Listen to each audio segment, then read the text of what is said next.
Hi പ്രിയമുള്ള സുഹൃത്തുക്കളെ, സംഭാലുമായി മുട്ടിയപ്പോഴാണ് ശരിക്ക് യോഗി എന്താണെന്ന് നമ്മുടെ കാക്കാക്കൂട്ടങ്ങൾക്ക് മനസ്സിലായത്. സംഭാലില് ഒരു മസ്ജിദിൽ നടന്ന ആർക്കിയോളജിക്കൽ സർവേ അഭിഭാഷകരുണ്ട്, മാധ്യമപ്രവർത്തകരുണ്ട്, പോലീസുകാരുണ്ട്, ഉദ്യോഗസ്ഥരുണ്ട്, സർവേ ഡിപ്പാർട്ട്മെന്റിന്റെ ആളുകളുമുണ്ട്, മൊബൈൽ കോർട്ട് ജഡ്ജിയുമുണ്ട്. എന്നിട്ടും കാക്കാക്കൂട്ടങ്ങൾക്ക് ഒരു നിയമത്തെയും ഭയമില്ലാതെ പാണ്ടിലോറിയുടെ മുമ്പില് മസില് പിടിച്ചിരിക്കുന്ന തവളയെ പോലെ കുറെ എണ്ണം വന്നു കയറി നെഞ്ചിൽ പോലീസ് ഓട്ടയിട്ടു. ക്ഷമിക്കണം, ഇങ്ങനെയൊക്കെ പറയേണ്ടി വരുന്നതാണ്. അപ്പൊ ഇവര് ചെന്ന് കയറി കൊടുത്തു. പിന്നീട് വേറെ വഴിയൊന്നുമില്ല. ഉരുക്ക് മുഷ്ടി ഉപയോഗിച്ച് ഇവരെ നേരിടാൻ സാധിച്ചിട്ടില്ലെങ്കിൽ എന്തിനാടാ നിന്റെയൊക്കെ കയ്യിൽ ഓരോ സുനകള് തന്നിരിക്കുന്നത്, എടുത്തങ്ങോട്ട് പ്രയോഗിച്ചോളാൻ പറഞ്ഞു. അങ്ങനെ പിന്നീട് ആയുധം എടുത്ത് പോലീസുകാർ പ്രയോഗിക്കാൻ തുടങ്ങിയതോടുകൂടി പലരുടെയും നെഞ്ചിലും തലയിലുമൊക്കെ ഓട്ട വീണു. പിന്നീട് അവിടം ശൂന്യമായി. അതിനു മുമ്പ് ഇവരാദ്യം ആർക്കിയോളജിക്കൽ ഡിപ്പാർട്ട്മെന്റിന്റെ വിഭാഗത്തിന്റെ അവരുടെ കാറുകൾ നശിപ്പിക്കുക, അടിച്ചോടിക്കുക, അല്ലാഹു അക്ബർ എന്ന് മുഴക്കുക, തക്ബീർ, ഇങ്ങനെയൊക്കെയാണ് അവര് ചെയ്തത്. അപ്പൊ എവിടെ ഒരു അല്ലാഹു അക്ബർ മുഴങ്ങുന്നുണ്ടോ ഉടനെ തന്നെ അവിടെ എന്തെങ്കിലുമൊക്കെ പ്രതീക്ഷിക്കാമെന്ന് ആളുകൾ മനസ്സിലാക്കുന്നതിലേക്ക് ഇവര് തന്നെ സമാധാന മതത്തെ കൊണ്ടുവന്ന് എത്തിച്ചു. നമ്മുടെ കുഴപ്പമില്ല. അപ്പോ പിന്നീട് യോഗി ഭരിക്കുന്ന പ്രദേശമായതുകൊണ്ട് എന്തുകൊണ്ടാണ് സംഭാലിലെ ഒരു പ്രത്യേക മതവിഭാഗം ആളുകൾ ഈ രൂപത്തിൽ പ്രതികരിക്കാൻ കാരണം? യോഗിക്കത് അറിയണമായിരുന്നു. അപ്പോഴാണ് കൂടുതൽ കാര്യങ്ങൾ മനസ്സിലായത്. ഇതിനു മുമ്പും സംഭാലിൽ പല രൂപത്തിലുള്ള കൂട്ടക്കുരുതികളും നടന്നിട്ടുണ്ട്, പല രൂപത്തിലുള്ള കലാപങ്ങളും നടന്നിട്ടുണ്ട്. അതിനകത്ത് ഇരയായതെല്ലാം ഇവർ വിളിക്കുന്ന ഓമന പേരുകളുണ്ടല്ലോ, കാഫിറുകൾ, അവരായിരുന്നു എന്നത് യോഗിക്ക് മനസ്സിലായി. യോഗി അതിന്റെ മുഴുവൻ രേഖകളും 24 മണിക്കൂറിനകം എന്റെ മേശപ്പുറത്തെത്തണമെന്ന് പറഞ്ഞു. ശരി, വർഷം ഒരുപാട് പഴക്കമുള്ളതാണ്. എല്ലാം പൊക്കിയെടുത്ത് കൊണ്ടുവന്ന് നിർത്തിയപ്പോൾ പ്രതികളൊന്നും ഇന്ന് ജീവിച്ചിരിപ്പില്ലെങ്കിൽ പോലും ഇവരുടെയൊക്കെ മുൻഗാമികളാണ് എന്ന് ബോധ്യപ്പെട്ടു. ശരി, ഇനിയും ഒരു സംഭാൽ, ഇനിയും ഒരു കാഫിറുകളുടെ കൂട്ടക്കുരുതി നടക്കില്ല UP-യിൽ. ഏതാണ്ട് യോഗി ആദിത്യനാഥ് ഉറപ്പിച്ചു. അപ്പോ ആ ആർക്കിയോളജിക്കൽ ഡിപ്പാർട്ട്മെന്റിന്റെ വാഹനങ്ങൾ കത്തിച്ചതും അവരെ പ്രകോപനപരമായി കല്ലും മണ്ണും കമ്പും കഴയും പറക്കിയെറിഞ്ഞ് ഉപദ്രവിച്ചതും അവരെ തെറിവിളിച്ചതും മുദ്രാവാക്യം മുഴക്കിയതുമൊക്കെ അതിന്റെ പിന്നിൽ സംഘടിതരായ ഒരു വിഭാഗം ആളുകൾ ഉണ്ടായിരുന്നു എന്നാണ് ഇപ്പോൾ മനസ്സിലാക്കുന്നത്. അതിനകത്ത് അഭിഭാഷകരുണ്ട്, അധ്യാപകരുണ്ട്, പോലീസുകാരുണ്ട്, പത്രപ്രവർത്തകരുണ്ട്. അങ്ങനെ ഒരുപാട് ആളുകളുടെ ഒരു സഖ്യമായിരുന്നു. സംഭാലിൽ ഒരു കാരണവശാലും ഇനി ഒരു മദ്രസയിലും ഇനി ഒരു മസ്ജിദിലും ഒരു കോടതിയുടെ വിധി പ്രകാരവും ഒരു സർവേ നടക്കാൻ പാടില്ല. കാരണം സർവേ നടന്നാൽ ഇത് മസ്ജിദല്ല എന്നത് പൊളിയും. സർവേ നടന്നാലാണ് ഇത് മുമ്പ് ക്ഷേത്രമായിരുന്നെന്നും മുഗളന്മാര് ചെയ്ത ഒപ്പിച്ച പണിയാണെന്നും ബോധ്യപ്പെടും. അങ്ങനെ വന്നാൽ നമ്മുടെ പല മസ്ജിദുകളുടെ മേലും ഇവർ അവകാശവാദം ഉന്നയിക്കും. പല മസ്ജിദുകളും പഴയകാല ക്ഷേത്രങ്ങളായിരുന്നു എന്ന് മനസ്സിലാക്കി അവിടെ നിന്നും ശിവന്റെയും പാർവതിയുടെയും ഒക്കെ ചിത്രങ്ങൾ അവിടെ നിന്നും ഉയർന്നു വരും. ആ മസ്ജിദുകളിലൊക്കെ ആൽത്തറകളും കുളങ്ങളും ഉയർന്നു വരും. അവിടുത്തെ സ്റ്റെപ്പുകളിലൊക്കെ പലപ്പോഴും ചില ചിത്രങ്ങൾ ഉയർന്നു വരും. ആ ചിത്രങ്ങൾ പലപ്പോഴും ഇവരുടെ ദേവിമാരുടെയും ദേവന്മാരുടേതുമൊക്കെ ആയിരിക്കും. അങ്ങനെ വന്നാൽ നമ്മൾ ഇതുവരെ കെട്ടി ഉയർത്തിയ ഇസ്ലാമിക സാമ്രാജ്യം, ഇസ്ലാമിക രാജ്യം എന്ന സ്വപ്നം അസ്തമിച്ചു പോകുമെന്ന് മനസ്സിലാക്കിയ കലാപകലുഷിതമായിട്ടുള്ള ഒരു വിഭാഗം ആളുകൾ ഈ കലാപകാരികളെ ഉയർത്തിവിട്ടു. അവർക്ക് ദിവസക്കൂലിയാണെങ്കിലും കുഴപ്പമില്ല, മാസക്കൂലിയാണെങ്കിലും കുഴപ്പമില്ല. പക്ഷേ ഇത് നടന്നത് യോഗി ഭരിക്കുന്ന നാട്ടിലായതുകൊണ്ട് മുഴുവൻ പ്രതികളെയും പൊക്കിയെടുത്തു എന്നതാണ് യാഥാർത്ഥ്യം. നമസ്കാരം. ഈ അടുത്ത കാലത്തായി ഏറെ വാർത്താ പ്രാധാന്യം നേടിയ ഒരു സംഭവമായിരുന്നു സംഭാലിലെ കലാപം.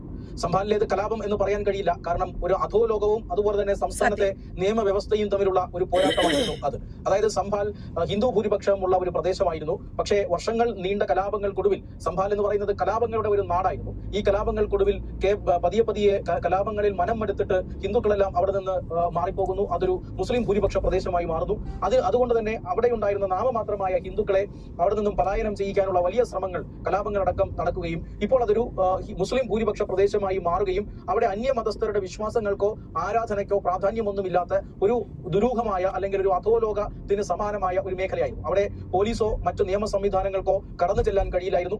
എന്തിനേറെ പറയുന്നു, വൈദ്യുതി ഡിപ്പാർട്ട്മെന്റിന് അല്ലെങ്കിൽ വൈദ്യുതി വകുപ്പിന് മീറ്റർ റീഡിങ്ങിന് പോലും ചെല്ലാൻ കഴിയാത്ത ഒരു പ്രദേശമായി അതുകൊണ്ട് തന്നെയാണ് അവിടെ ഈ ക്ഷേത്രവുമായി ബന്ധപ്പെട്ട ഒരു തർക്കം. സംഭാലിലെ ജുമാ മസ്ജിദ്, ആ ജുമാ മസ്ജിദ് അവിടെ ഉണ്ടായിരുന്ന ഒരു ക്ഷേത്രം തകർത്തു പണിതതാണ് മുഗൾ ഭരണകാലഘട്ടത്തിൽ എന്ന ഒരു തർക്കം വരുന്നു. അത് കോടതിയിലെത്തുന്നു. കോടതി നിർദ്ദേശപ്രകാരം ആർക്കിയോളജിക്കൽ സർവേ ഓഫ് ഇന്ത്യയുടെ ഉദ്യോഗസ്ഥർ ഈ പള്ളിയിൽ പരിശോധനയ്ക്കെത്തുന്നു. അങ്ങനെ ആ ഉദ്യോഗസ്ഥ സംഘത്തിന് നേരെ ആദ്യം കല്ലേറുണ്ടാകുന്നു. ഇതാണ് പ്രകോപനമായത്. പിന്നീട് പോലീസ് ഉദ്യോഗസ്ഥർ സർവ്വസന്നാഹങ്ങളോടും കൂടി അവിടെ എത്തുന്നു. ആ പോലീസ് ഉദ്യോഗസ്ഥരെയും ആക്രമിക്കുന്നു. ആയുധങ്ങൾ കൊണ്ട്, തോക്കടക്കമുള്ള ആയുധങ്ങൾ കൊണ്ട് ആക്രമിക്കുന്നു. 4 പേർ മരിക്കാനിടയായ സാഹചര്യം ഉണ്ടാകുന്നു. പക്ഷേ സർവ്വശക്തിയും ഉപയോഗിച്ച് ഉത്തർപ്രദേശ് പോലീസ് സംഭാലിലേക്ക് കടക്കുകയും അവിടെ ഉണ്ടായിരുന്ന അക്രമികളെയെല്ലാം തുരത്തുകയും പിന്നീട് സംഭാലിലേക്ക് ആർക്കും പ്രവേശിക്കാം എന്ന ഒരു നിലയിലേക്ക് ആക്കി മാറ്റുകയും ഒക്കെ ചെയ്തതാണ്. അവിടെ ഏതാണ്ട് വർഷങ്ങളോളം അടഞ്ഞുകിടുന്ന ഒരു ക്ഷേത്രം തുറന്നതും അവിടെ പൂജാരിയെ നിയമിച്ചതും ആ ക്ഷേത്രത്തിൽ പൂജകളൊക്കെ ആരംഭിച്ചതുമായ വാർത്തകളൊക്കെ നമ്മൾ കണ്ടതാണ്. അങ്ങനെ ഈ സംഭാലിലെ കലാപം, ആ കലാപം ആസൂത്രിതമായിരുന്നു എന്ന ഒരു വെളിപ്പെടുത്തലാണ് ഇപ്പോൾ പുറത്തു വരുന്നത്. കഴിഞ്ഞ ദിവസം ഉത്തർപ്രദേശ് പോലീസാണ് ഈ വെളിപ്പെടുത്തൽ പുറത്തുവിട്ടത്. സംഭാൽ കലാപത്തിലെ പ്രധാന പ്രതിയായി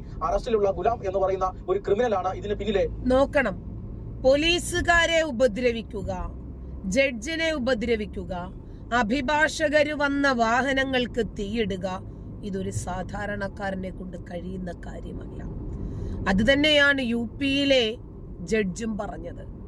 ഒരിക്കലും സാധാരണക്കാർ ഇങ്ങനെ ചിന്തിക്കില്ല. കാരണം ഇതിന്റെ പരിണിത ഫലം എന്തായിരിക്കും, നമ്മളെ കൊണ്ട് ഓടിയാ മുഴുക്കത്തില്ല എന്നവർക്കറിയാം. അപ്പൊ അതിന്റെ പിന്നിൽ സംഘടിതമായ ഒരു സംഘമുണ്ട് എന്ന് തുടക്കം മുതൽ തന്നെ യോഗി ആവർത്തിച്ച് പറയുന്ന സംഗതിയായിരുന്നു ഇത്.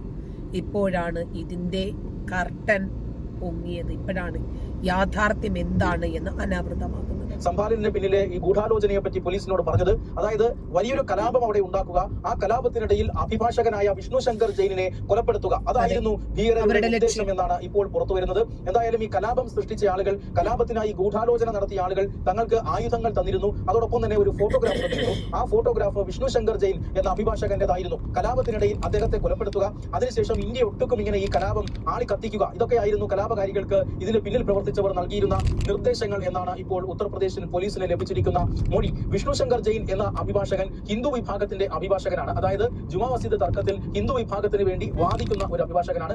മാത്രമല്ല വിഷ്ണു ശങ്കർ ജെയിനും അച്ഛൻ ഹരിശങ്കർ ജെയിനും ഇത്തരത്തിൽ മുഗൾ ഭരണകാലത്ത് ഹിന്ദുവിന് നഷ്ടപ്പെട്ട സ്ഥലങ്ങളും ക്ഷേത്രങ്ങളും എല്ലാം തിരിച്ചു പിടിക്കുന്നതിനായി ജീവിതം ഒഴിഞ്ഞു വെച്ചിട്ടുള്ള അഭിഭാഷകരാണ്. അയോധ്യ കേസിലും ഗ്യാൻവാപ്പിയിലുമെല്ലാം ഈ അഭിഭാഷകരുടെ സാന്നിധ്യവും ശ്രമങ്ങളും ശ്രദ്ധേയമായിരുന്നു. ഗ്യാൻവാപ്പി കേസിൽ ഹിന്ദു വിഭാഗത്തിന് വലിയ മുൻതൂക്കം നൽകിക്കൊടുത്തത് അല്ലെങ്കിൽ നേടിക്കൊടുത്തത് ഈ വിഷ്ണു ശങ്കർ ജെയിൻ എന്ന അഭിഭാഷകനായിരുന്നു. അദ്ദേഹത്തിന്റെ കസ്റ്റഡിയിൽ അല്ലെങ്കിൽ അദ്ദേഹത്തിന്റെ പദ്ധതിയിൽ ഇനിയും ധാരാളം ക്ഷേത്രങ്ങളുണ്ട്. ഇത്തരത്തിൽ തകർക്കപ്പെട്ട, മുഗൾ ഭരണകാലത്ത് തകർക്കപ്പെട്ട, ഹിന്ദുവിന് തിരികെ ലഭിക്കേണ്ടതായ ധാരാളം സൈറ്റുകൾ അദ്ദേഹത്തിന്റെ പക്കലുണ്ട്. അതുകൊണ്ട് തന്നെ അതിനെല്ലാം നിയമ നടപടികളിലേക്ക് ഇദ്ദേഹം കടക്കുകയുമാണ്. മാത്രമല്ല തെളിവുകളുടെ അടിസ്ഥാനത്തിൽ കോടതിയിൽ ഹിന്ദു വിഭാഗത്തിന് വേണ്ടി വളരെ ശക്തമായി വാദിച്ചിരുന്ന ഒരു അഭിഭാഷകൻ കൂടിയാണ് വിഷ്ണു ശങ്കർ ജെയിൻ. ആ വിഷ്ണു ശങ്കർ ജെയിനിനെ കൊലപ്പെടുത്തുക എന്ന ഉദ്ദേശത്തോടു കൂടി ഏതാനും ചില ഭീകരവാദികളാണ് ഈ സംഭാലിലെ കലാപം ആസൂത്രണം ചെയ്തത് എന്ന ഒരു മൊഴിയാണ്, എന്ന വിവരമാണ് ഇപ്പോൾ പുറത്ത്.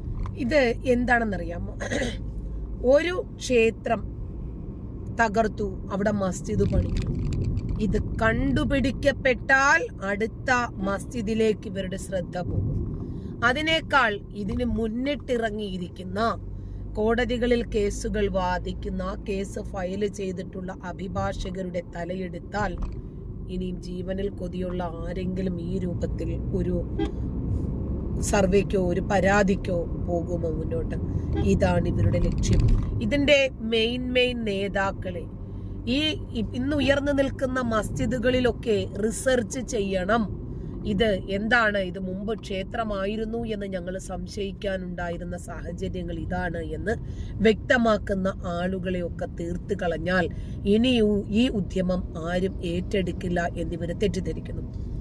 ചേകനൂർ മൗലവി ഈ മതത്തിനകത്ത് നിന്നിട്ട് ഈ മതത്തിന്റെ ഭീകരതകളെയും മാനവിക വിരുദ്ധതകളെയും ജനാധിപത്യ വിരുദ്ധതകളെയും സ്ത്രീ വിരുദ്ധതകളെയും തുറന്നു കാണിച്ചു. അതിന്റെ പേരിൽ അദ്ദേഹത്തെ കൊലപ്പെടുത്തിയപ്പോൾ അക്രമകാരികളും കലാപകാരികളും കൊലയാളികളും ചിന്തിച്ചത് എന്താ? ഇനി ഒരാളും, ജീവനിൽ ഭയമുള്ള ഒരാളും ഇനി ഇതുപോലെ ഒരു ആശയവുമായി മുന്നോട്ട് വരില്ല, അങ്ങനെ നമ്മുടെ മതത്തിനൊരു പ്രഹരമേൽക്കില്ല എന്നാ. ജോസഫ് മാഷിന്റെ കയ്യും കാലും എടുത്തവരെന്താ ചിന്തിച്ചത്? ഇനിയും ഒരാളും മുഹമ്മദിനെ വിമർശിക്കാൻ തയ്യാറാകരുത്. കാലം മാറിപ്പോയി, കാലമേറെ മാറിപ്പോയി. ഏതൊന്നാണോ ചെയ്യരുത് എന്ന് പറഞ്ഞ് വിലക്ക് കൽപ്പിക്കുന്നത് അതിനെ ചെയ്യാനുള്ള ടെൻഡൻസി ആയിരിക്കും ഇന്നത്തെ തലമുറയ്ക്ക് കൂടുതൽ ഉണ്ടാവുക. ആ രൂപത്തിൽ ഏൽപ്പിക്കപ്പെട്ട പ്രഹരമാണ് ഇന്നും ഇസ്ലാമിനെ സ്പേസിലേക്ക് കയറ്റിവിട്ടിരിക്കുന്നത്. നന്ദി.